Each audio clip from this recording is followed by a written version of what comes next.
Roads, Jason? Where we're going, we don't need roads. Welcome to Primary Technology, the show where we talk about the biggest news in tech and why it matters.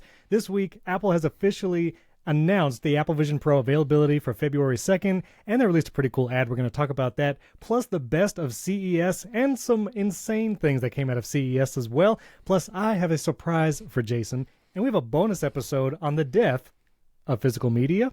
This episode is brought to you by Audio Hijack and Hello There, a really fun app for saving greeting cards. And as always, I'm joined today by Jason Aten. How's it going, Jason? I love surprises. I love surprises so much. I didn't tell Jason I was going to start that, but you were excited about the ad, so I was like, you know what? I'm going to start with the Back to the Future line. All right, I'm going to do it. Yep. And now I feel like it. I feel like it should be a shtick. I feel like maybe I want to start every episode with like a random movie line and just not tell you. I like that. I mean, you do have a podcast about movies. So as long as Nate is okay with you bringing part of that shtick here, I'm all for it. I'm good. I love references. There'll be crossovers. We have some huge news this week. We have to get to it. The Vision Pro, obviously, we're going to talk about right up front, and then some best of CES, and not worst of, but insane CES. But I do want to give some 5-star shout-outs. I want to thank everyone for their support in the first week of the launch of this show. Primary Technology got the top 70 technology shows in Apple Podcasts right after we launched. And so that's thanks to you all. It's awesome. Really appreciate it. Lots of positive feedback on social media. Keep it coming. Obviously, more 5-star reviews. We did get one star review, Jason. I don't know if that was you secretly. It was not me, but I was really hoping that they'd leave some hate reviews, because I want to know what the problem is. I wanted to read the 1-star review. Maybe it was William. No, I'm just kidding. I know I did have a relative one time that thought in order to leave a review, they had to like tap each star individually to like fill it out. Don't do that, because that'll give us a 1-star review. Just jump right to the 5th star. Go right there. But some 5-star review shout-outs: Nicholas Bridle, Marcus96, Rousey1973, C. Barnes 1364. I don't know if that's his birth year. I don't know how he's still around. Andrew Clare, It's Me, Hippie John, P. Kingman, and Honda Maker. Thank you for those 5-star reviews. If you would take a second, you can give us a 5-star rating and review. Write your name, tell us where you're listening or watching from, and we'll have to give you a shout-out on the show as well. Vision Pro, Jason. Apple. It's here. Did it upstage CES, at least for the day, right? It upstaged CES when they sent out that press release. It probably pretty big. It probably consumed more oxygen than any individual thing at CES. That's for sure. That is for sure. So this was on Monday. Apple sent out their press release announcing the availability of Apple Vision Pro. So you'll be able to pre-order it Friday, January 19th, which is, as you listen to this episode, if you listen when it launches, is next Friday. And just so you know, we're going to delay next week's episode a day. We're going to record on Friday after the pre-orders and release the episode on Friday, because I will be sharing my pre-order experience, which we'll get to our personal, what we're going to do for Vision Pro personally. But Friday, February 2nd is the official launch day. And you can also schedule demos in store if you would like to try out the Apple Vision Pro in Apple stores on launch day. Not a ton of details throughout, but in the fine print at the very, very bottom, and let me go there. You can also watch the show at youtube.com/@primarytechshow. But it's obviously $3,500, which Apple had said before, for 256 gigs of storage. My first question to you is, Jason, do we think, there's been different opinions on social media, do we think that Vision Pro is going to have higher storage tiers, or is it 256 or bust? What do you think? I mean, I think that there will be higher storage tiers.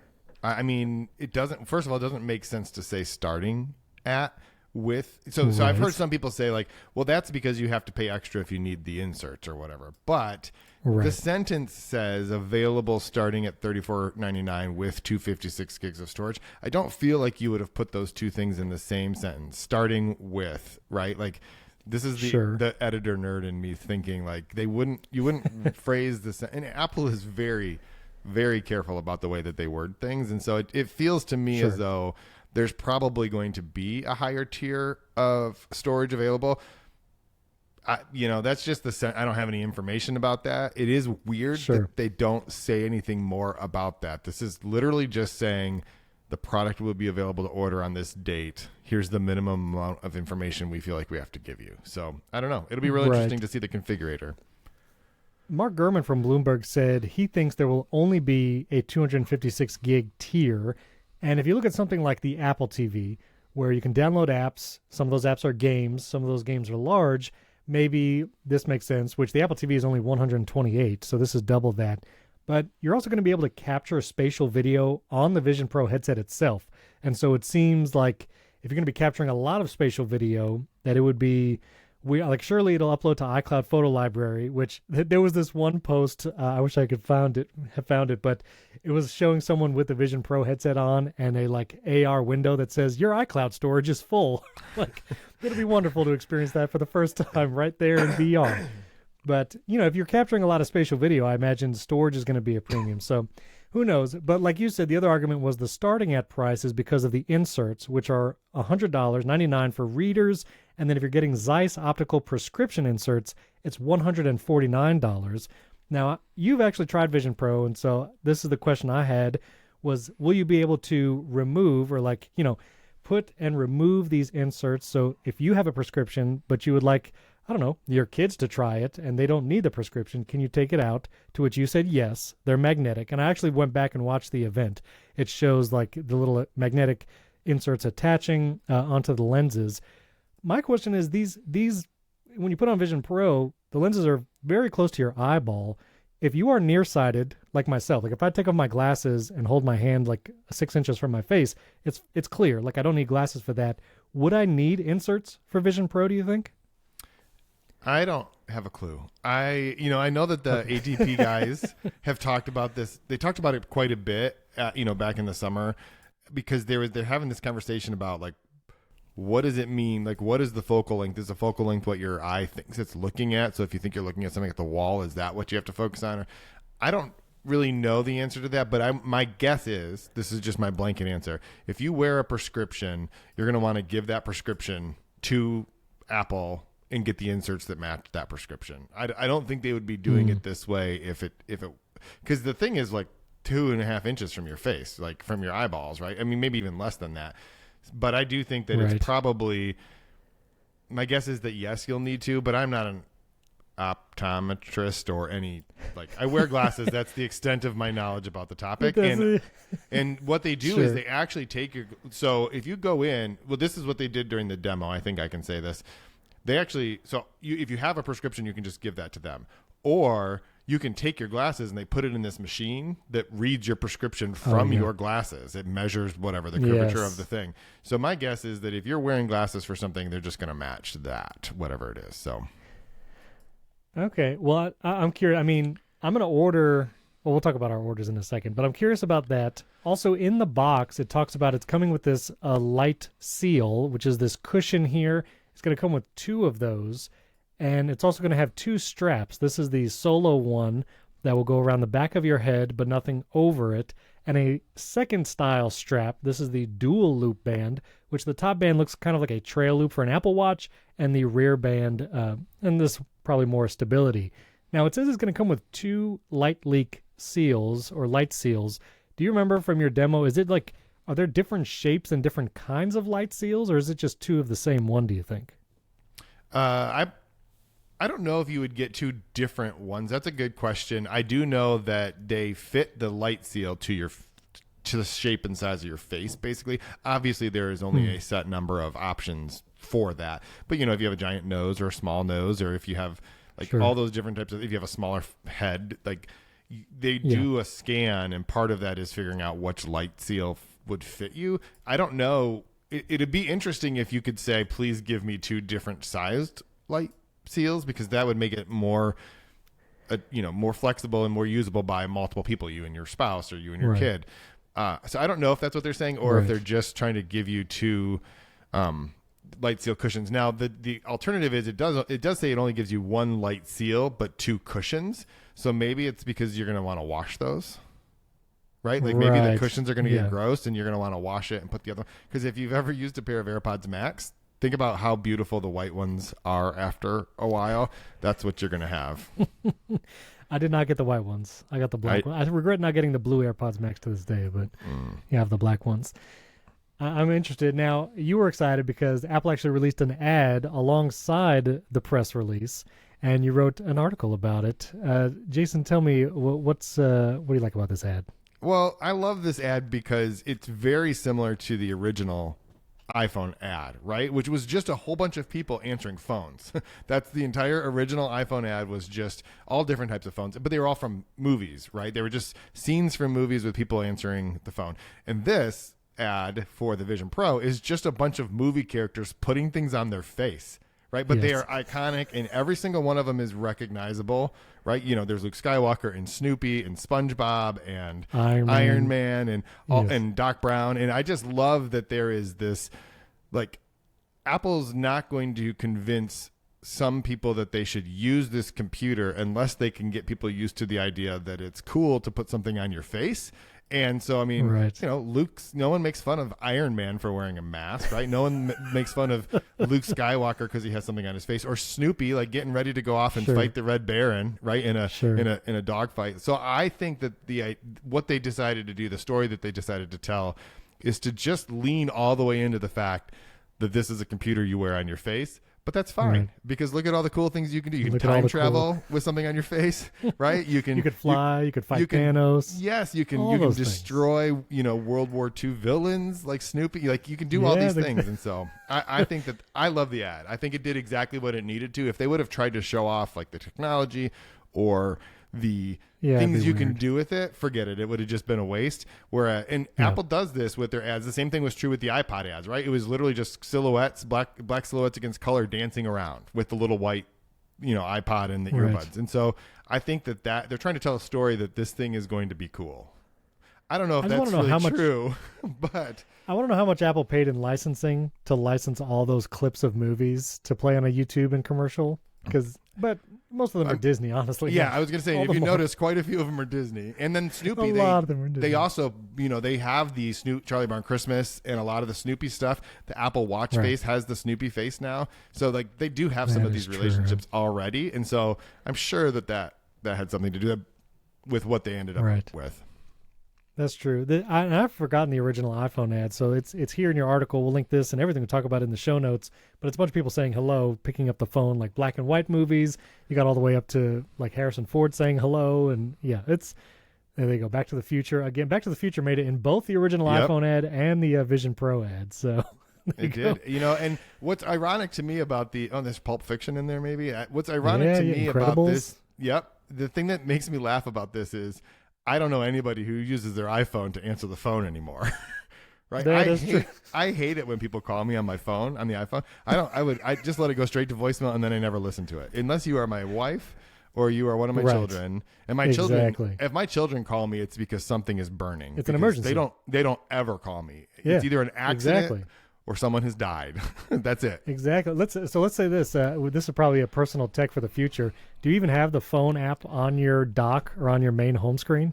I do not have it on my main home screen at all. It's on my second screen, and the only reason it's on my second screen is that I do sometimes have to reach my kids quickly, and it's like you can. So what I had been doing is you just go into the Messages app, tap on the contact, and click call, right? Because you have all those people. Like, it's just as quick. But then sometimes I have to call people who I don't text with, and so I did need to be able to get to it. But it is not on my home screen, my first page anymore. Yeah, neither mine nor my dock. So pre-orders are a week from today. Our next episode, we will actually give our live reactions and reviews of how that pre-order process went. I will be pre-ordering one, whether or not I have another one in my possession to review. But I'm going to order one. Jason, are you going to pre-order one? So maybe I'll do the Steven MacBook Pro pre-order, and I will just pre-order it a bunch of times and just cancel them, and then just cancel, just so I can go through the pre-order process to see, like, what happens if I pre-order at the moment it launches. How long does that take? And did it crash? Then cancel it. And then what happens if you try to pre-order it 12 hours later? Maybe I'll just do that, and then I'll just show up at an Apple store one day and just buy one. I'm curious. Like, I want to do the in-store experience. I think it would make a good video, a good vlog, but I'm also curious how they actually walk you through that setup process in store. But I also really just like the idea of just getting it shipped to my house. So I'm curious how that's going to go. And also, you know, it seems like a device this expensive, the first run, that maybe the stock wouldn't run out or whatever, but it seems like there's going to be very limited availability, maybe even less than 1 million units, maybe around 500,000 units. I think I saw that number floating around. So even if there's not a ton of people buying it, there's the limited supply, and so it could go out of stock very quickly. So yeah, I'll be there on 8:01 a.m. What's your strategy when you have to pre-order something? I usually have like my phone constantly quitting and opening the Apple Store app. I have Safari that I'll refresh, and then I usually have my iPad too, just for good measure. What's your strategy? So when it's like a phone, I will usually go in and do the pre-order thing, which a lot of people still I don't think know about, but I usually will do that. So everything's configured, and then you just have to wait for the app to open and like have the store available, and then you can just finish your process. That's like the most efficient way, I think, to do it. Although it doesn't matter, because if the app and the online store don't always come up at the same time. And so sometimes you're sitting there waiting on the app, and then you refresh a browser and you're like, oh, but this is available, I better just go. And then you end up starting your whole process over, and then you come back and like, oh, I could have just clicked on that. Terrible. So my strategy is it's mostly chaos, and you just say a prayer, hope for the best. You just start tapping things, and eventually you get something in your shopping cart, and you're like, that's not what I want, but it's available, and it'll come on launch day, and you just buy it. Right, and you just hope for the best. And but I will. The funny thing is, so where we live, which is not an enormous metropolitan area, but we do have an Apple store. I've never found that you couldn't just walk in on launch day and just buy whatever the thing is that you want at that, because it's not that. We're just not that big of a metro area. Now they don't get as many of things, so depending on the configuration that you want, it might be a little bit more complicated. I don't know how that will work for the Vision Pro. It does say, I think, that every store will be getting them, and so I would imagine that if I wanted to walk into our local Apple store, I wouldn't have too much trouble getting one pretty close to the launch day. But I don't know that means that they'll have them in stock all the time, right? Like you may have to just wait. You may be able to come in and place the order, and they're like, yeah, we'll see you in 6 months. So we'll see. Yeah, we'll see. So I'm that ad got me a little hype. I'm not going to lie. I'm getting excited for it because you want to put something on your face. You really want to put something on your face. I was thinking about making videos with this thing. It's going to be kind of like a setup process because, I'm going to want to plug it into power. You don't want to be on battery. Fit it on your head. I'm like, do I need to?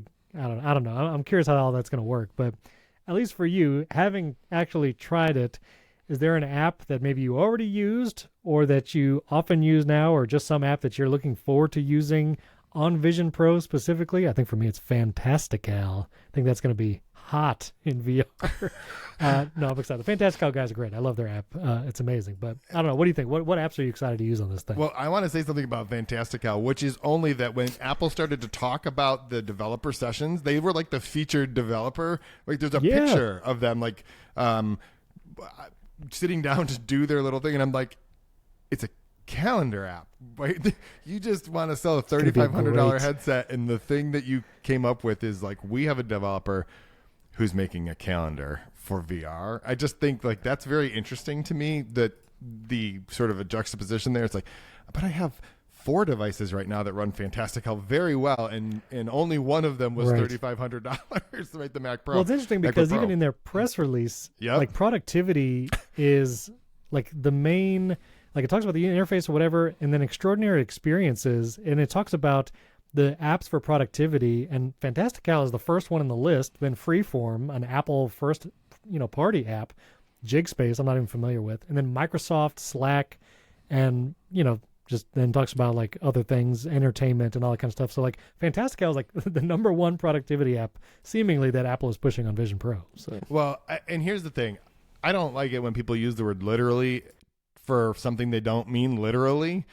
I will literally never use Slack in an Apple Vision Pro. There is no scenario that you could, with a gun to my head, you could not make me use Slack. Slack is a very useful tool. Yeah, Slack is a very useful tool, but I try as hard as I can to get away from Slack. I do not want it in my face. So I will never load it on there. I will never do any of that. So I do actually, and it's interesting, is actually FaceTime, right? When we did the demos, we had an opportunity to do that. And it's not as immersive as something like the Horizons, like the Workrooms, the thing that Meta has, where you are an avatar character that can move around in a shared space. But I do actually think that having that degree of sort of collaboration and interactivity in a conversation like that is I would much rather do that than a Zoom call. I hate Zoom calls. I hate Slack. If you've noticed, I pretty much just hate software that involves other people. Sorry. But I do think that if I had to have a conversation with someone, a FaceTime call with this is one of the applications where I'm like, this actually makes sense. I understand why I'm putting this on my head. I understand the experience. I'm looking forward to that. I'm looking forward to watching movies in this thing, which might seem like a simple use case, but for me, like, I have 55-inch TVs around the house, and I do have nice like Sonos systems or whatever. But ironically, when I actually sit down to watch something that I want to watch, or even me and my spouse, which will be complicated with Vision Pro, like the kids are in bed, and so I can't really watch something loudly because it's going to wake everybody up. And so I'm curious, like I'm actually looking forward to experiencing something just in the headset. AirPods Pro, I literally got the USB-C version of AirPods Pro earlier this week just so I could say I'm getting the lossless, highest quality audio with Vision Pro. No, you can't just buy the USB-C case for your AirPods Pro 2 because there's something different in these AirPods Pro 2 with USB-C that give it lossless compatibility. There's no data on, like, there's no footnote on an Apple website saying, like, yeah, it's got a H2.2 chip or whatever, but these are supposedly what you need for lossless. So I got these. And then I don't know what's different. I have them too. So right, my camera doesn't focus like yours. It's nuts. But I don't understand. There's nothing different about them except for it's USB-C. Like there's no difference. I don't care what they say. I don't know why. I think they just like the. I have no idea. And then the question will be like, could you just buy the USB-C case and be like, I got USB-C AirPods because they sell that now, right? The charging case, you can buy the USB-C version. You can get it separately. If I just stick my old AirPods in there, will that work? Of all the things, this is like zero information from Apple. It was just like, these have lossless with Apple Vision Pro. That's all you get. That's it. And to be clear, the Vision Pro does have speakers built into the band as well, so you don't have to use it. AirPods, with the Vision Pro, but I'm sure these AirPods Pro 2 are going to sound way better than the built-in speakers. Although, I mean, you heard them. How were the built-in speakers? Yeah, I mean, they were like the bone conducting or whatever. I don't remember how they described them, but they for what, like, the most obvious example would be when they had the dinosaur experience, right?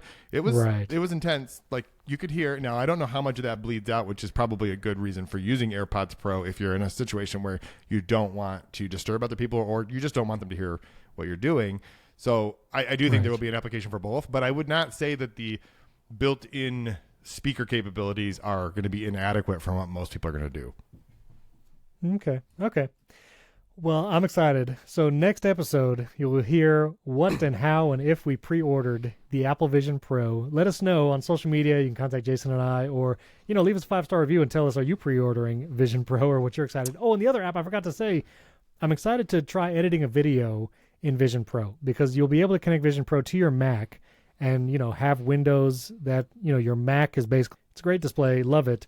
But there are some times where I want to zoom into a timeline and zoom out and look at things. And I'm wondering, can I have like a 20-foot window in VR of Final Cut Pro?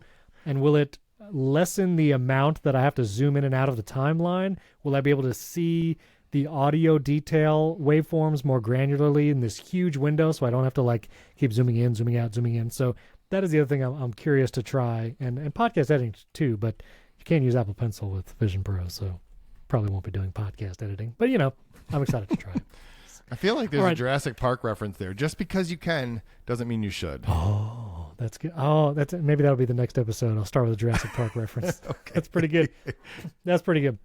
All right, let's talk about CES. CES is going on this week. Spoiler, we talked last week. Are we going to go? Are we not going to go? I texted you, I think, Sunday afternoon, and you were like, nah. I mean, my flight had already left without me on it by that point, so no, I wasn't going. I see. Okay. If you had said, listen, Sunday night, if you had said, I'm on my way there, I would have gone. I think I would have gone. I would have asked to have crashed in whatever hotel you were going to be in because there was just a lot of people I wanted to meet there at CES. Mm-hmm. There's a lot of YouTube creators and podcasters and stuff.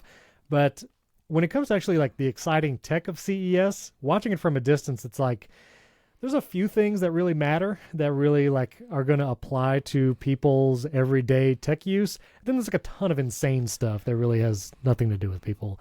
And so, I thought it'd be interesting to kind of separate this out. We're going to do like a top 5 CES stuff that actually matters, I think is really interesting.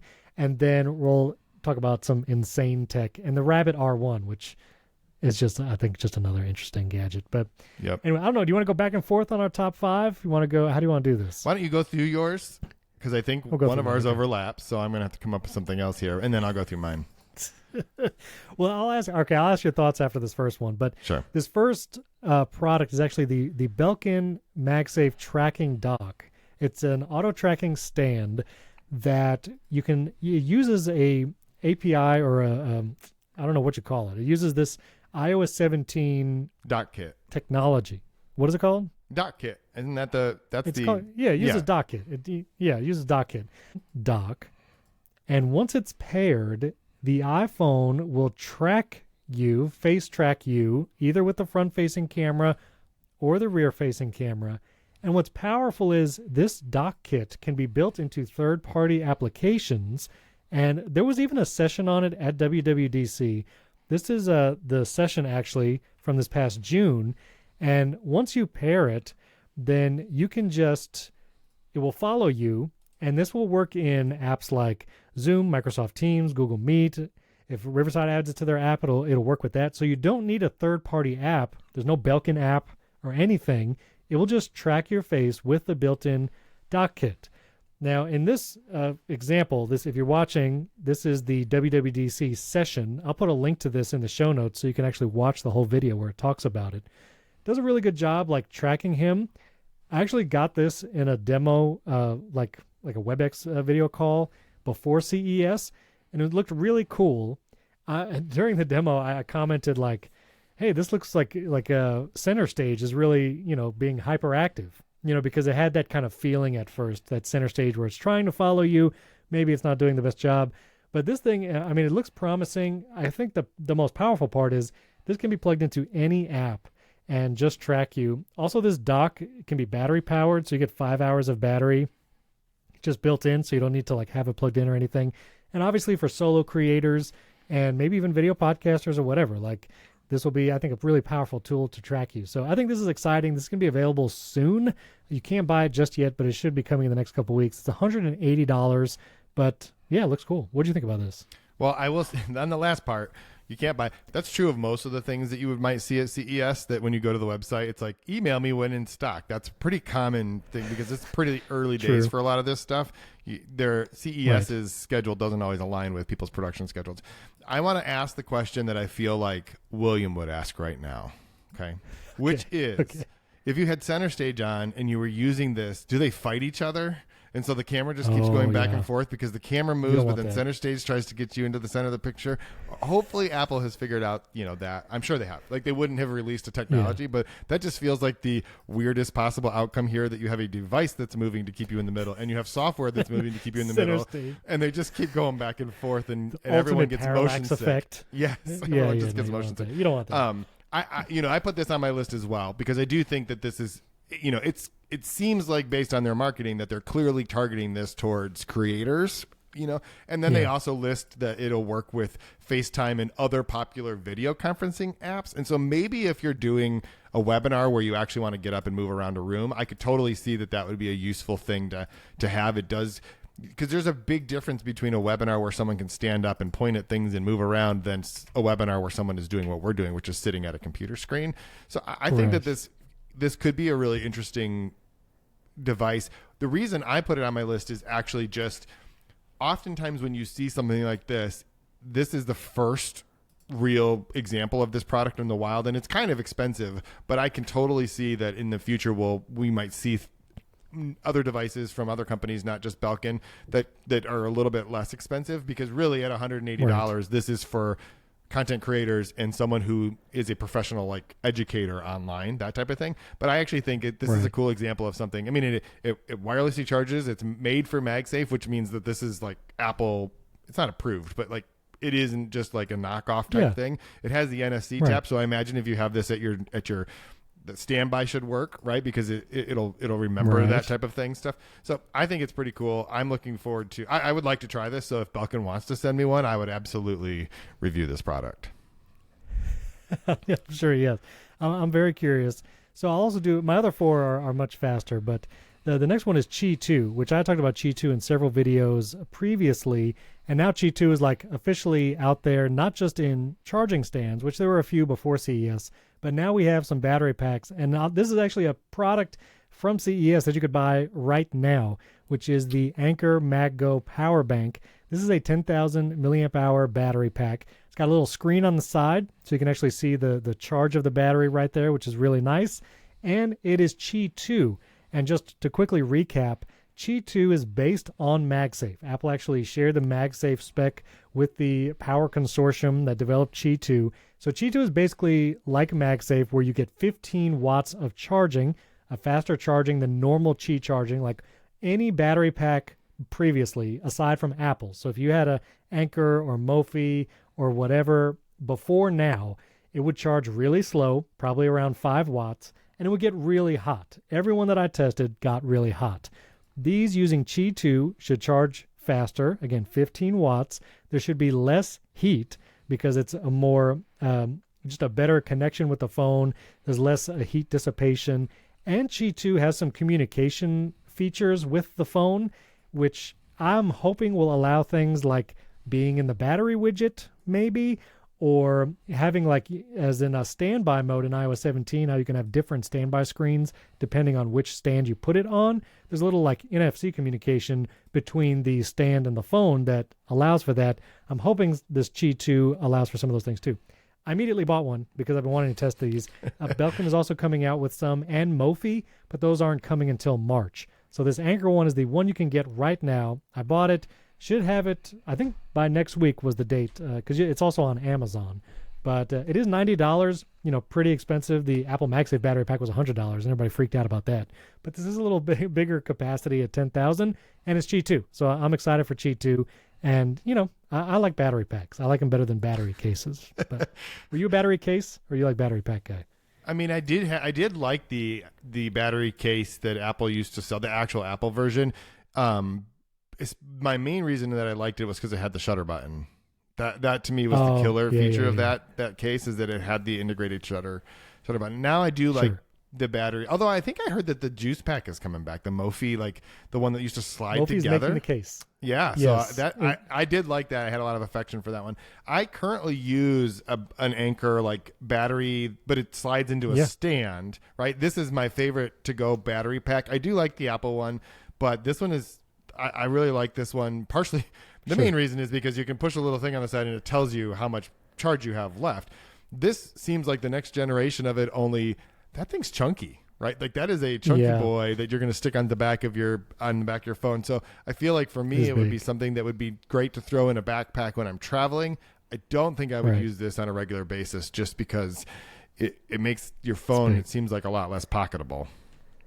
Yeah, now Belkin is going to have 3 different sizes of their Qi 2 battery pack, and one of them is going to be a 5,000 milliamp hour, which is going to be much thinner. And so I think that one will be probably a little better for portability, but big sizes, if you're going to be at a conference like CES, you might want the big guy. All right, I said I was going to be fast, so let me go fast again. My other 3 picks for CES is Wi-Fi 7. The Wi-Fi Alliance has started certifying Wi-Fi 7 devices, and so it's official now. And my favorite access points, because this is what powers my network, Unify actually already has a Wi-Fi 7 access point for sale right now. So if you have a Unify system, $190, you can get the Wi-Fi 7 access points, the U7 Pro. So tempted to get this. I would need to get 2, though, and so I'm going to wait just a little bit. And yes, before everyone writes me, no Apple device has Wi-Fi 7 yet, but I will say the iPhone 15s and the iPad Pros with M2 and the latest MacBook Pros, they do have Wi-Fi 6E, and Wi-Fi 6E was the first Wi-Fi standard that introduced the 6 gigahertz spectrum, which allows for some of these faster speeds. And so if you have an older Wi-Fi system, getting Wi-Fi 7 now will mean if you have some of those newer Apple devices, you can still take advantage of that 6 gigahertz faster speed, and then you're future-proofed for whatever future Apple devices come out. Maybe we'll see Wi-Fi 7 Apple devices by the end of this year, early next year, but Wi-Fi 7, it's here. It's fast. I know you wanted to go fast, no pun intended, through this section, but I have to stop for just a second. And here's the only reason why. I do think it's important for people to know, as Stephen talks about this, that Stephen has an addiction to high speeds for his internet, right? He really does. It is I mean, there's a whole saga involved here with like, you know, he made his kids move out of the house so he could rewire everything so he could get faster speeds in his fiber company, right? I just want to be clear that anyone who's using cable internet, this is going to be meaningless. Anyone who's using fiber internet, future-proofing. You are future-proofing for 10 years from now in cable internet. You're future-proofing so far down the road that most people won't be living in the same house at the time, so they can deal with this. Now, I'm not saying that it's not real. Wi-Fi 7 is amazing, but I just wanted to say for most people, you didn't have to listen to that and be like, I have to immediately go and run out and upgrade all of my internet, because like you said, there aren't any devices that can take advantage of it. There are very few devices. For most people, the limiting speed on your internet, if it's not your cable company, right, it's probably the CDN that you're being served, whatever it is you're looking at online. So for things like moving files back, like for people who do things like us, where we create content and we share that in the world, being able to move things back and forth between devices, like your AirDrop will be faster, right? Like if you have faster, capabilities, or moving things that way. Sure. I did just want to make sure that people understand that, like, yes, this is a future-proof thing, and it's great that they continue to advance that, and probably Wi-Fi 7 will have more meaningful impact on normal people's lives than, say, 5G or 6G or 10G or whatever the wireless carriers are talking about. But you don't have to go out and replace all your routers yet. Please don't do that. Thank you for being the voice of reason to my Wi-Fi and internet speed insanity. I did upgrade to like 2 gig internet speeds, and then I did run into like, how do I even get this how can I even take advantage of this? And it led me down an entire road. So fair enough. It is not, it's specifically useful for everybody, but I'm excited about it. But it's still amazing. So, I agree. Still, it's amazing. It's amazing tech. Our last 2 things is just, there's a lot of smart home stuff. There's 2 more home key locks that are going to be on the market. The UTech UltraLock Bolt is going to be a new home key lock with fingerprint sensor and pin pad, so that's exciting. And TP-Link has made a new Topo, that's like their smart home brand. They have a new lock coming that's not only home key, which is where you hold your Apple Watch or iPhone up to the lock and it just unlocks with NFC. This is going to have a camera also built into the lock, which is pretty wild. Also, Akara had a bunch of announcements, like a new M3 hub that has Thread, Matter, power over Ethernet. You can have redundancy if you have multiple M3 hubs. Like, really cool smartphone tech. That's my number 4. And number 5, I actually don't have a picture or article with it because I only saw it for a split second in a video, and it was an Onkyo theater receiver, a home theater receiver. It looked amazing. It was like 8K, Dolby Atmos, all the things, but it was an Onkyo receiver with Sonos built in. It seemed like there was a Sonos thing, and the guy was saying in the video, you'll be able to use the Sonos app to control this receiver that has Sonos built in. Maybe it was a fever dream. I could not find it. I've Googled everywhere. I did all the searches for Onkyo, Sonos, filter in the last week. I cannot find this. Again, it was in some creator's video. And so, listeners out there, Primary Technology Army, which is just a side note, I've been really struggling to figure out what to wear on this podcast because half my wardrobe is podcast t-shirts, and they're all other podcasts. And so now, like, I'm in this conundrum. And so I'm wearing our podcast host right now, transistor.fm, but now I also kind of want merch for our own podcast. Okay. So if anybody out there wants to make merch for Primary Technology, submit ideas. We'd love to hear them, and then I can actually wear the show on the show. But anyway.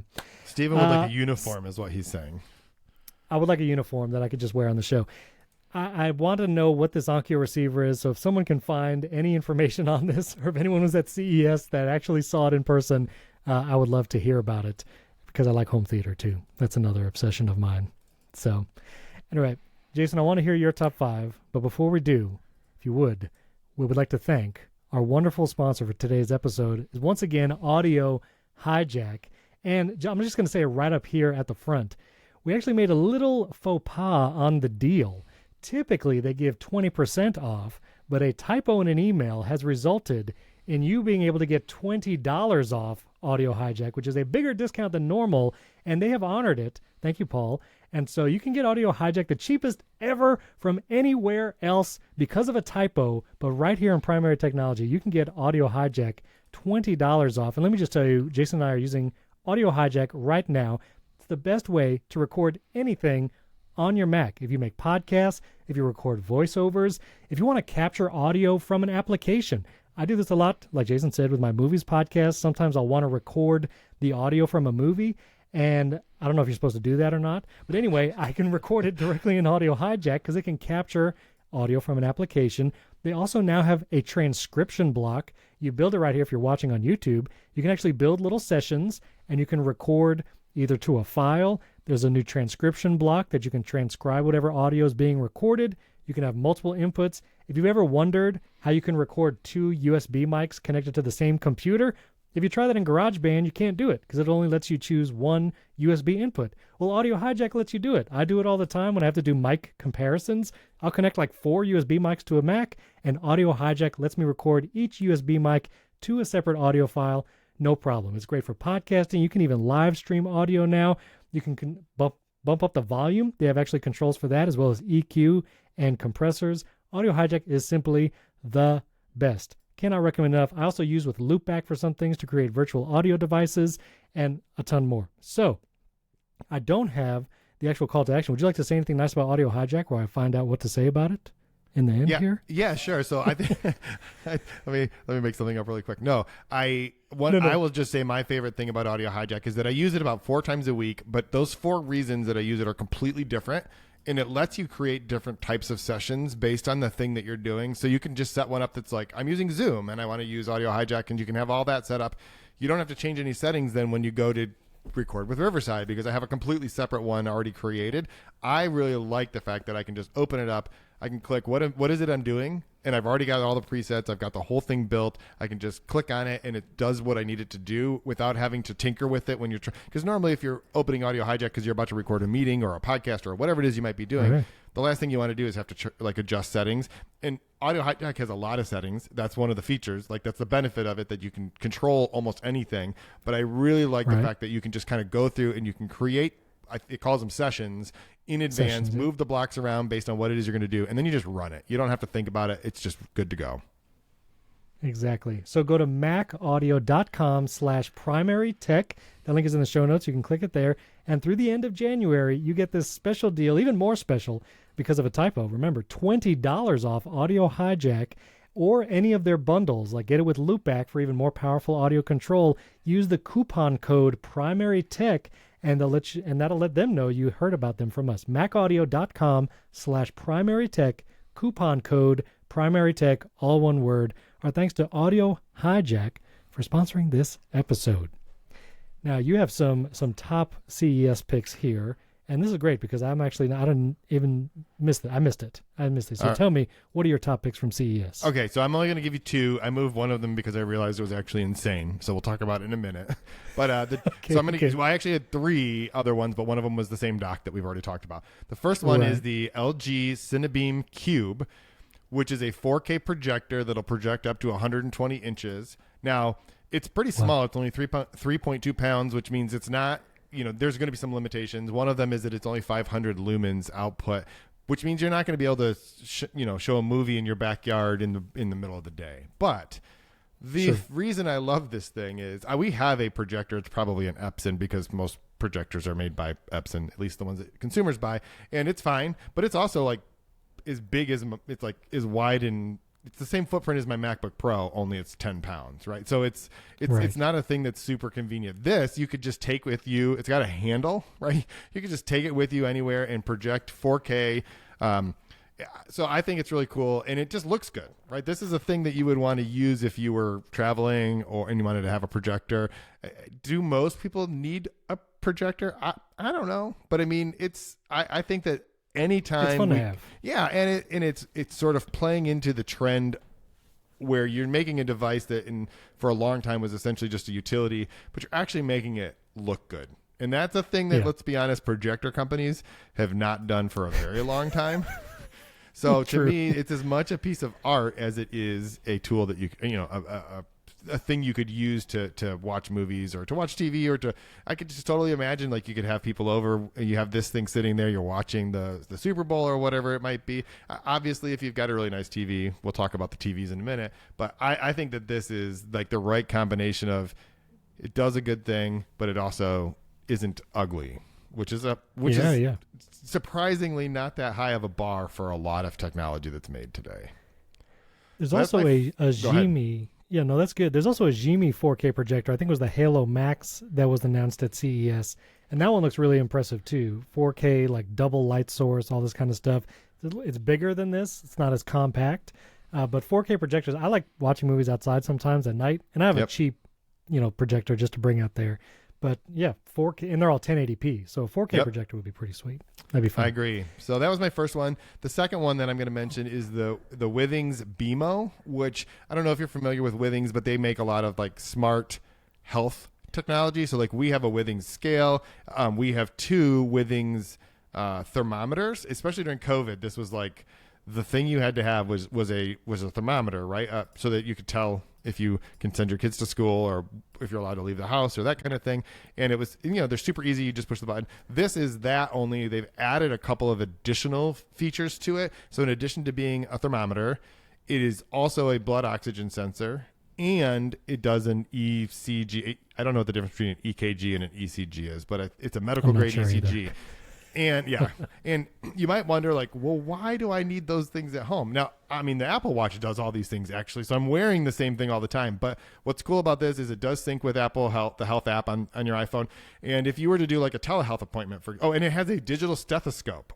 I should mention that. It has a digital stethoscope. So what's cool about this is, let's say you have a telehealth appointment and you need to have like these vitals or whatever. You can use this device to do that. Probably the average person shouldn't go around taking ECGs of themselves all the time because you have no idea what any of it means. Sure. Same thing with your blood oxygen, that kind of thing. Your temperature, most of us know, like if it's above 100, it's bad, right? Like that's easy, but it is I think it's a cool device. And one of the reasons this is a practical thing for people, because I think that one of the things that happened during COVID that I think is here to stay is that the way that we go to the doctor has changed. Right. I remember for a long time, it was like, you can't come into this doctor's office unless actually there weren't really any reasons why they'd let you, and so everything was on like telehealth, right? It's like, unless we actually have to look in your throat, you can't come in. Right. And so I think that for a lot of people, that's a shift that's probably going to continue, and having devices like this that'll do some of that, because obviously on a telehealth appointment, there's only so much they really only can talk to you and look at you. They don't have the ability to get these vitals. And I can remember that during COVID, I actually at one point did the ECG on my watch, and it said something like AFib. Now, it turned out it wasn't, but I freaked out and made a telehealth appointment. Sure. And I was able to just send that ECG to my doctor. They were able to look at it and they were like, do another one now. And anyway, so I think this is the type of a device that I think, and it's accessible, it's very easy to use, and I think it's the kind of thing that people will like. So there you go.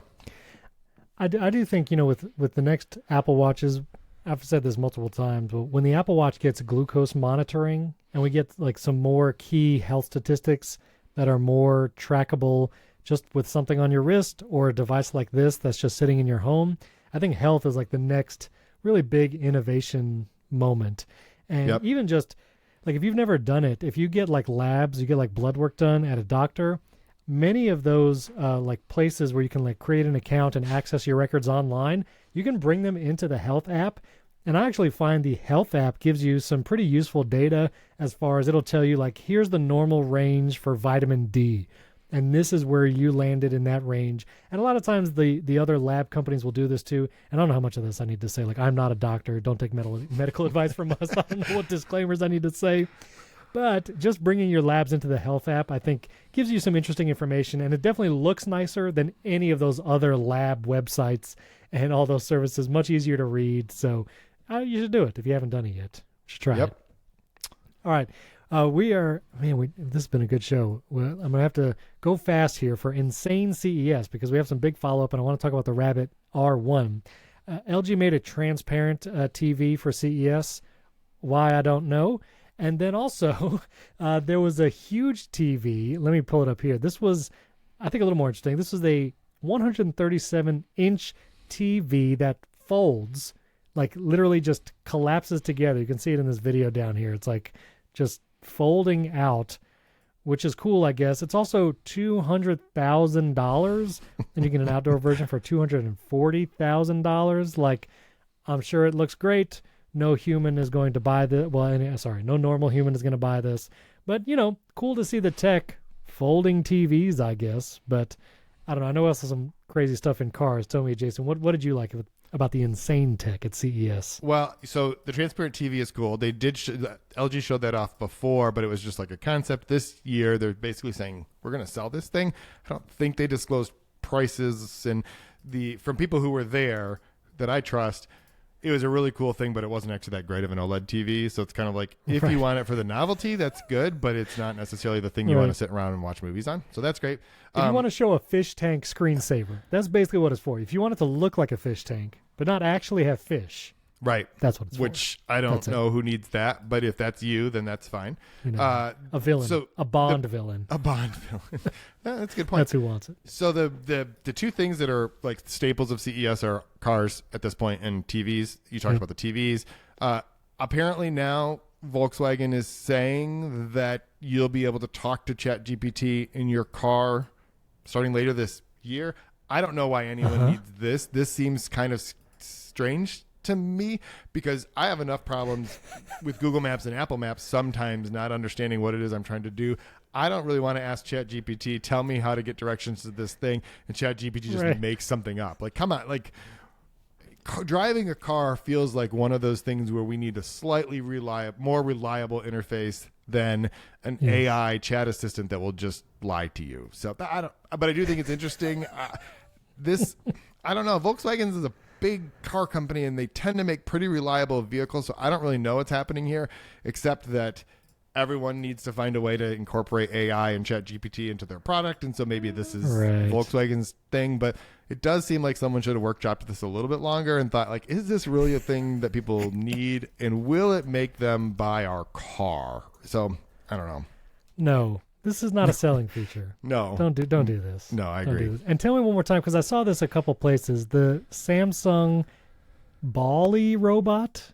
What is this? I don't really. So in 2020, when I was at CES, Samsung debuted a version of this on stage with the CEO walking around, and it would just follow you around, right? And so this is an updated version of it. And now, in addition to just following you around and taking pictures or taking video or alerting you because the dog got out or whatever it might do, it now has a projector in it. And so I don't know if that's like you can ask it, that video you took of the birthday party, would you please play it back? It was interesting that it would just follow you around. Like, and it was like a little robot puppy type thing, but it was ball shaped. This is a really weird, it's a really weird piece of technology that probably no one needs, but it is really interesting. The killer demo that they did back in 2020 was that it would, if it saw that your dog had knocked over a box of cereal, it would tell the Roomba to go and clean it up. Oh, that's cool. Okay, I'll give it that. It is cool, but like there's a whole lot of things that have to work right for that to be like a successful beyond a demo. And two, like, it's a box of cereal. The dog is just going to eat it. It's fine. Like, I have a dog. I don't need a Roomba. I don't need the Roomba to clean up the cereal the dog It's like an auto feeder. Yes, the reason the dog knocked over the food is because it's going to eat it. Like, it's fine. This is not a problem I need to solve with a several $1,000 robot that follows me around. That's hilarious. And tell me one last thing for the Insane CES, the Lenovo ThinkBook. We at least to talk about one Windows computer on this show. What is this? Yeah, so this is the Lenovo ThinkBook Plus Gen 5 Hybrid, because every PC maker is really good at naming things. But what's interesting about this is it is a Windows PC with a tablet display that when you pull the tablet out, it's a full-fledged Android tablet. And then when you dock it, it docks into basically a Windows PC. So there are basically two computing devices here in one. So it's like the tablet sits into the base, which is a Windows PC, and when you pull it out, it's just an Android tablet. I'll be honest, I don't particularly like Windows PCs or Android tablets. I would much rather use a Windows PC than an Android tablet. I will just say that. There's a lot of Windows PCs that are fine. They're great. It's just not a personal preference. I don't know why anyone would want to combine a Windows PC and an Android tablet into one device, except for that when you rip this. rip the screen off, which from some of the reviews, like you literally just have to rip the screen off. It's not like it's just like friction held in there or whatever. But then you now have a really bad tablet. Like I feel like Windows, the Surface like solves this problem, right? It's not, the Surface is not as powerful, but it is honestly the best combination of a Windows PC and a tablet that you're going to get, because it's a Windows tablet, not a Android tablet. In my opinion on Android tablets, we've talked about before, they're just not good. Right. Well, and that was my thing, is Android is not great on a tablet. Windows probably has better apps, more apps. Like, that's strange. Yep. So Insane Tech. Well, of all the Insane Tech, I think one of the biggest news makers, and that sold out its 10,000 units right at the launch, is this new company and new device called the Rabbit. This is the Rabbit R1. And this is a small, square, rounded corner device that is powered by AI. They're not calling it a large language model. This is powered by a large action model.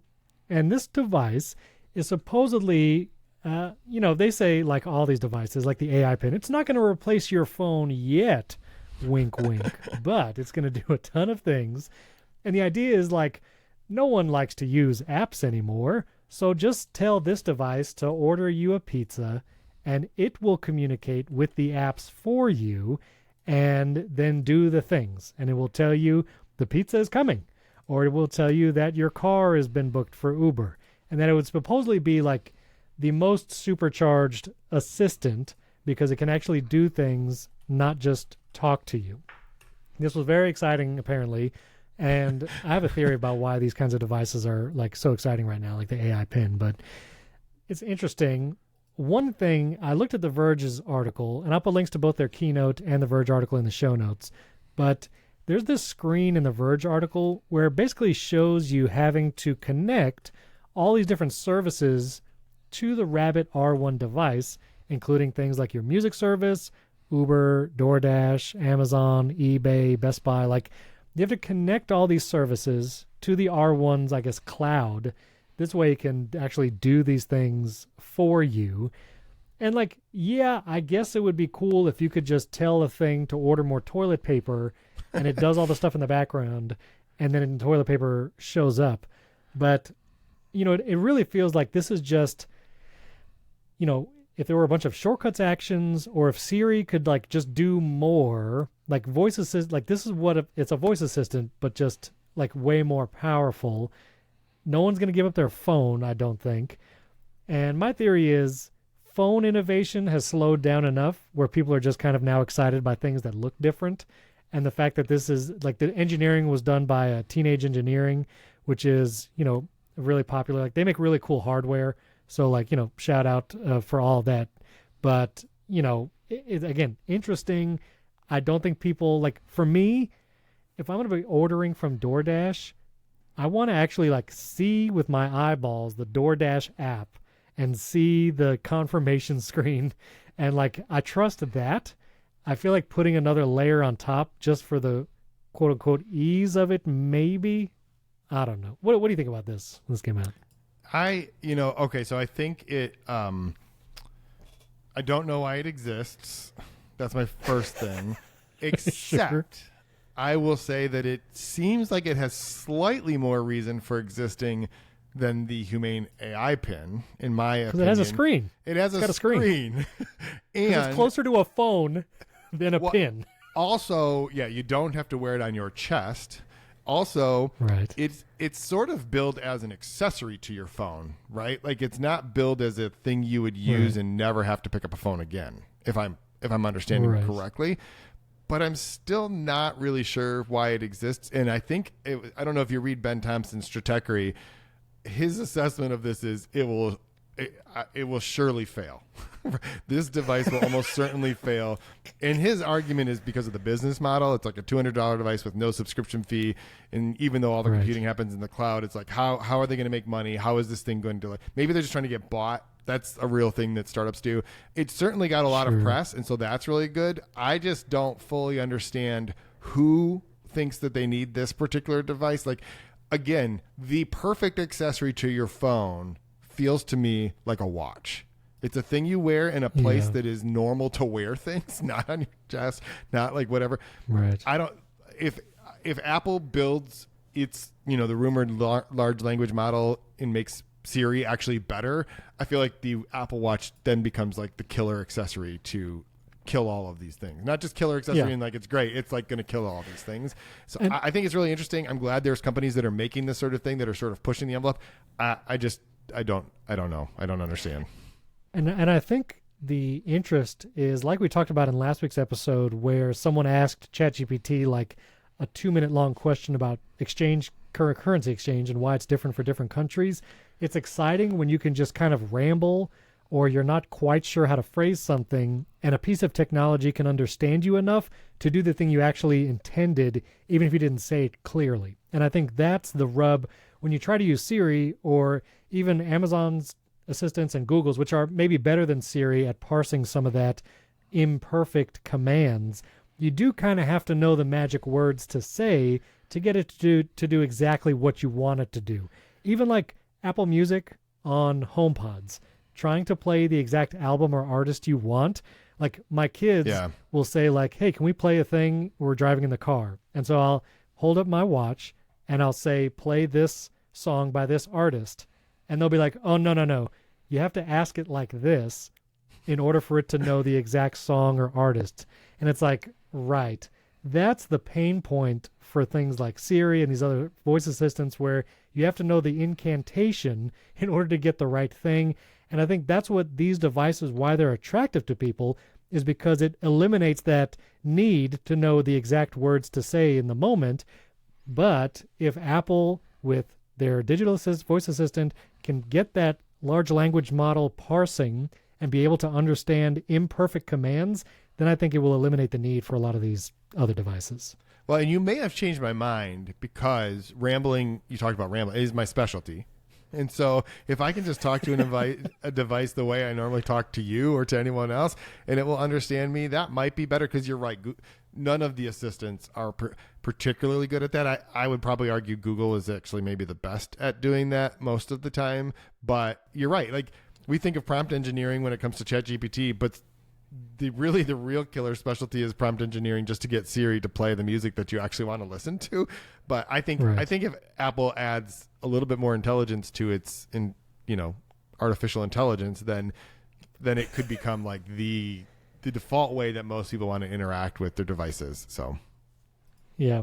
I also think it's interesting, on the heels of this Rabbit R1, that Humane has announced it's laying off 4% of their employees before the AI pin has even launched. This is probably as a result of whatever pre-orders have been happening. Maybe mine is the only pre-order.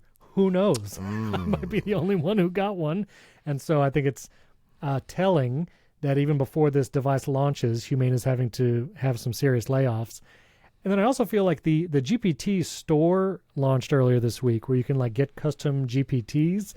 And I perused it for a moment, and I saw this one GPT called Humanize AI. And the description was, this GPT can make AI-generated text sound more human. And I had to think to myself for a moment, this is using AI to make AI-generated text sound more human. Now, I'm not a philosopher, but that sounds a little bit like circular reasoning, and I don't think it's going to do that good of a job at it. There's some inception happening there. Yeah. Yeah. And so I think it's telling, obviously AI is still going to be everywhere for the next year, but I do think, like the Humane AI, and I think once this Rabbit R1 gets in people's hands and the excitement dies down, I don't think these are the use cases for AI that is really going to last. ChatGPT is still great. I mean, I still use it every day for certain contexts, but I think a separate hardware device, I'm not sure yet. Remains to be seen. So the one counterpoint is this. So I agree with you that eventually the way we use generative AI, large language models, whatever it may be, is going to be through the services and devices that we already use from companies like Apple, Google, Amazon, Meta, whatever it might be. Like, that's where it's going to be eventually. But those companies on their own are never going to figure out the perfect use cases, because they're just continuing to do the things that print money, that's the way businesses are, right? That's why there's space for younger startups, that kind of a thing. So none of the things, I don't think, with the exception of OpenAI and ChatGPT, we'll set that aside for a second. All of the other sort of auxiliary things that are happening in the AI space, I don't think any of them will be here in 5 years. They'll either be bought and become a product or a service of a larger tech company, or those larger tech companies are just going to do it on their own. But I do think it's good that they're trying because, again, Apple was never going to be pushed into doing this. I mean, they probably would have gotten to something at some point, but Siri's been bad for a long time. They have been in no hurry to improve that using large language models, it seems. So I think that that's the benefit of these, but I don't think when you have to look at them not as a product that consumers might buy. You have to look at them as how much are they poking these other companies to actually get it together. Right. I did not order a Rabbit R1. Did you? Were you one of the first 10,000 orders? I was not. I was not. I was not either. So let us know if you're excited about the Rabbit R1. I want to do 2.5 quick follow-ups, and then we have another quick personal tech item, and we will get to our bonus episode on physical media.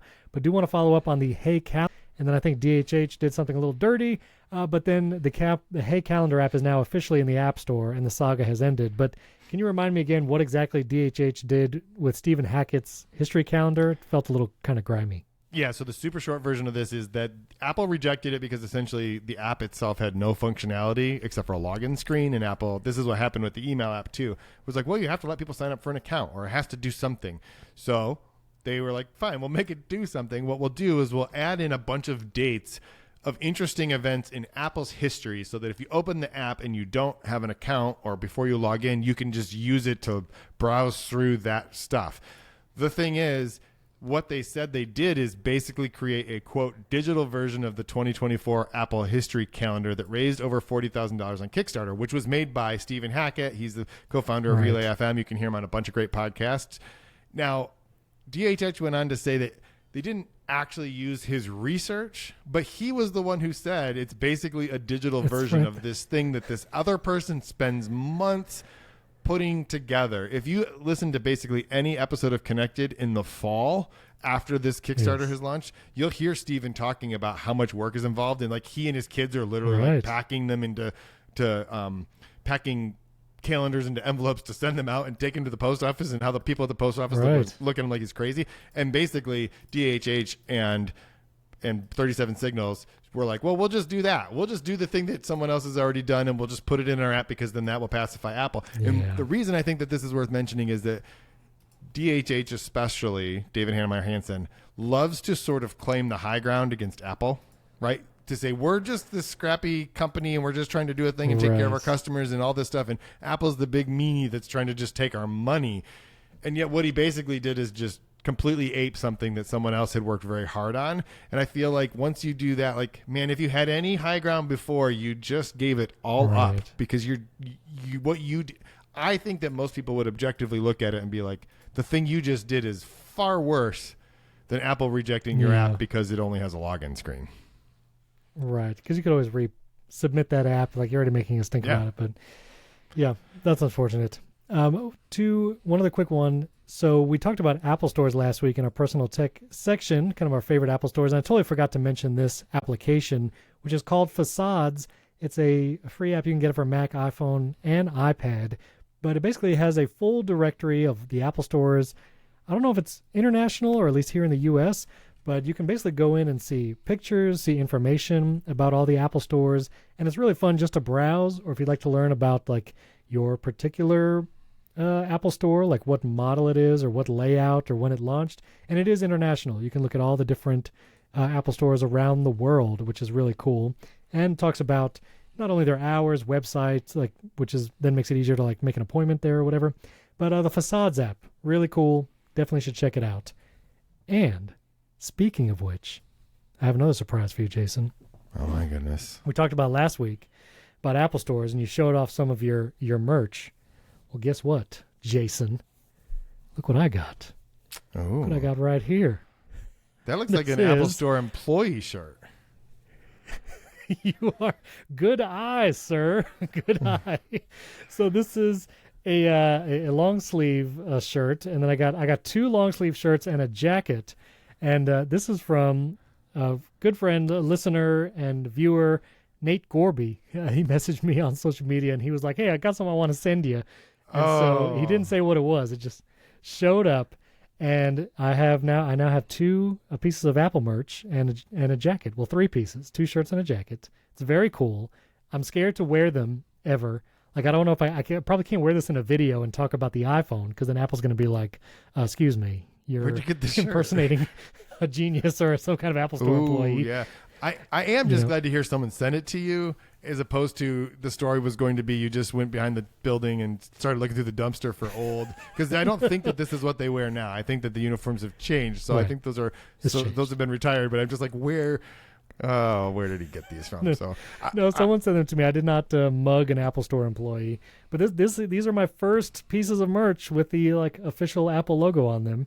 And I guess they're not really merch. They're Apple Store employee gear. But I'll say it's my first Apple merch. And so thank you, Nate. That is amazing. Very fun. Yes, I was very, very happy to see that. All right. Quick piece of personal tech. Now, Zach from, I forget, is he 9 to 5 Mac, right? Mm-hmm. He's 9 to 5 Mac. Yep. Yeah, 9 to 5 Mac. He posted on Threads talking about the macOS dock. And so this is now where we get into where do we place our dock? Do we hide? And what about magnification? And somehow Zach both got John Gruber to quote tweet him and John Gruber said this is the way. So this is how John Gruber uses his dock as well, right side. And that's also Phil Schiller. Zach got Phil Schiller to reply to his post on Threads, which is ridiculous. Come on. I mean, to be fair, probably John Gruber got Phil Schiller to reply. No shade to Zach. Yeah. No shade to Zach. No shade. Well done. That's why I put this in there, because I'm like, that's Phil Schiller. Probably helped that John Gruber responded. Probably helped. But Phil Schiller says, I, heart emoji, the right dock, and have since the start of macOS 10, but I respect all left and bottom dock users for their choices as well. Jason, where do you put your Mac dock? I have always had my Mac dock at the bottom. I just always have, and I have tried many times to move it to the left, move it to the right, and it lasts, 13 or 14 minutes, and then I'm like, I can't do this anymore. I have to move it back. I don't know where anything is. The icons are no longer at the same size, because obviously the bottom is a lot longer than the sides are. Correct. And I don't know why, but forever I've always, and probably this is blasphemy to Apple purists, but I mostly started, I didn't own a Mac. We talked about this many, many years ago, but I didn't own a Mac personally until OS 10 came out. I had used Macs on Classic Mac, but I owned one on Mac OS 10. And I've always had 3 folders, 3 icons in the upper right corner of my Mac. I've always had Macintosh hard drive, Dropbox, and then another folder that are always just sitting right there. So putting the dock over them makes no sense. I understand that probably most Mac purists would never put anything there anyway, but I don't know. That's just where they were when I first had a Mac, and so I've always left them there. So I've always been bottom, and I do use auto hide, because what do I need to look at the dock all day long? I don't. I just move down there and there's the stuff. I was actually a side dock user. I think it was actually the left side for a while. Maybe I tried the right. With auto hide, there were some people in those replies that were like, yes, on the side, auto hide, max magnification, or close to max. I'm like, I don't know what you're doing with max magnification. But now, I'll give you my reason. I'm also a bottom dock person. I also auto hide. I use Spotlight to open so many apps anyway. Yep. I don't really go to the dock a ton. I do it sometimes. I've been doing it more for Safari profiles, because I'll right-click the Safari app icon and then go to a profile. But I have a secondary display, not for constant work, but it's connected to my video switcher. So if I ever want to put something over there and video switch to the secondary display, I can do that. So that's the left of my primary display, is the secondary display. And then to the right is universal control. And I use universal control for exactly one purpose every day, which is to drag an audio file from my Mac over to Ferrite on the iPad, so it imports, and it copies over. And I find it faster and more reliable than AirDrop. It's better than navigating the Files app on the iPad. I just want universal control to be able to drag over. And sometimes when I'm doing the chapters, which there's chapters in every episode of this podcast, if you want to look at chapters, I do artwork for every chapter, and sometimes I'll just drag a image from my Mac over into Ferrite on the iPad. I can drop it in the chapter image box, and it's just there. And so just that dragging of audio files and image files, I love doing that.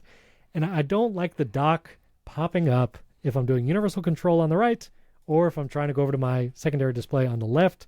And so for that reason, it's dock on bottom, auto hide, no magnification. Do you magnify? Do you use magnification?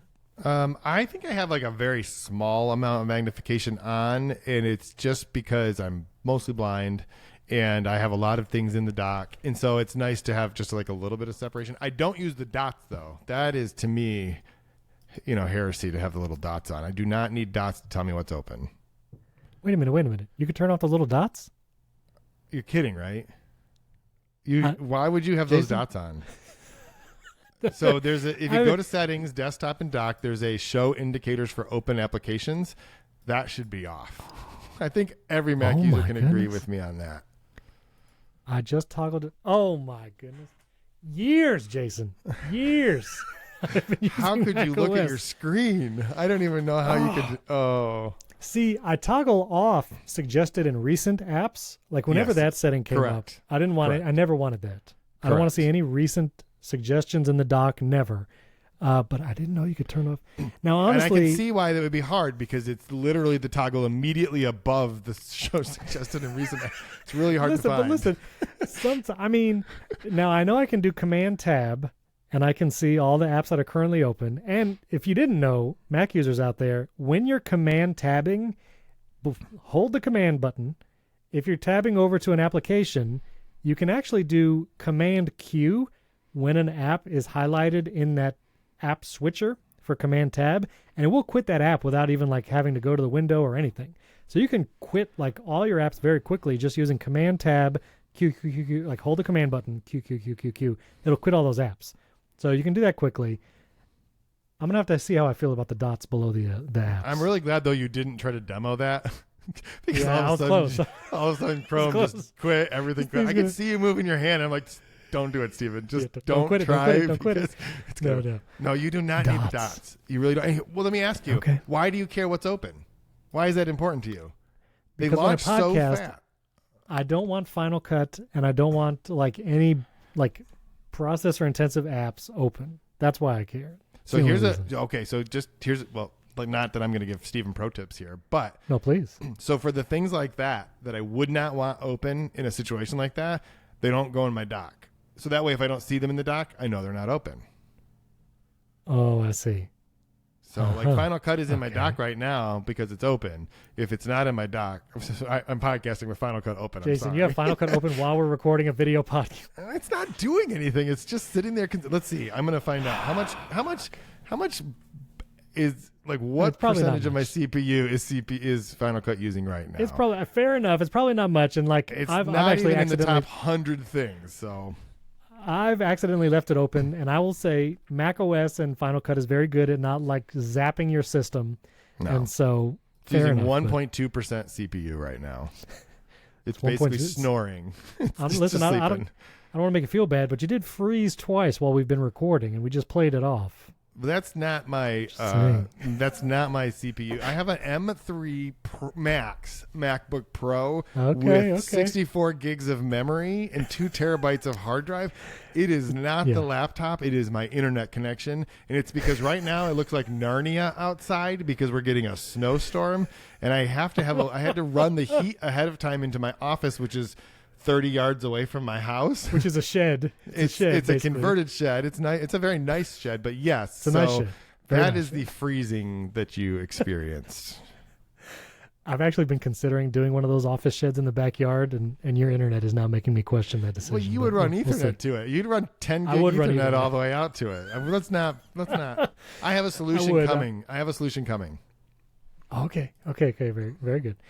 All right, well, that's a lot of fun. So let us know where you put your dock. And, of course, don't forget you can support the show either on primarytech.fm, click bonus episodes. You can support the show, get an ad-free version every week. Plus, you get bonus episodes every week, which we're about to talk about physical media like like DVDs and stuff and streaming. And I think it's going to be interesting because I have some thoughts. But you can support the show there, or you can support us directly in Apple Podcast, $5 a month. You also get ad-free and the bonus episodes there, all in the same feed. And it would really help to counter that 1-star review that we have in there. I don't know who that's from. If you gave a 5-star rating and review in Apple Podcast, and you can also rate us in Spotify. And before we go, we actually have another sponsor today. Very glad to talk about Hello There. I had not heard about this app before, but the developer reached out, which there's an email in the show notes. If you really do want, if you have something you want to advertise on the show, post-roll ad is a great way to do it. But Hello There is an awesome app. It actually lets you save greeting cards to the app, and it saves them in a nice way. It also, you can have ways to do digital greeting cards and things like that. I'll screen share right here, so if you're watching, you can see. But Hello There, it's a great way to organize greeting cards, which I know for me, you get cards all the time, birthdays, holidays, things like that. And it's tough because you don't want to throw them all away. Some of them might have very, very meaningful things in there, things written from relatives and friends. And this is the answer. This is the answer. You can save all those greeting cards into the app for any occasion. Plus, you can use features like live text, shortcuts integration, widgets, and iCloud to level up your entire collection. And you can use Hello There Post to share lightweight e-cards. You could send electronic cards from a curated assortment and even send handwritten letters in the mail anywhere in the world. You can also keep track of birthdays, holidays, or special occasions right here in the app. And of course, it lets you sort and organize your cards, and so you never again feel bad about tossing out a greeting card. I love the idea of this app. I've been using it. It's a great designed app. All the features like shortcuts and live text, 2 thumbs up. And so there's a promotion here. Primary Tech listeners can use the offer code to receive 1 free year. You get an entire year free of Hello There Plus, which unlocks things like iCloud Sync, unlimited entries, app customizations, and a lot more. You get an entire year free. This is an awesome promotion.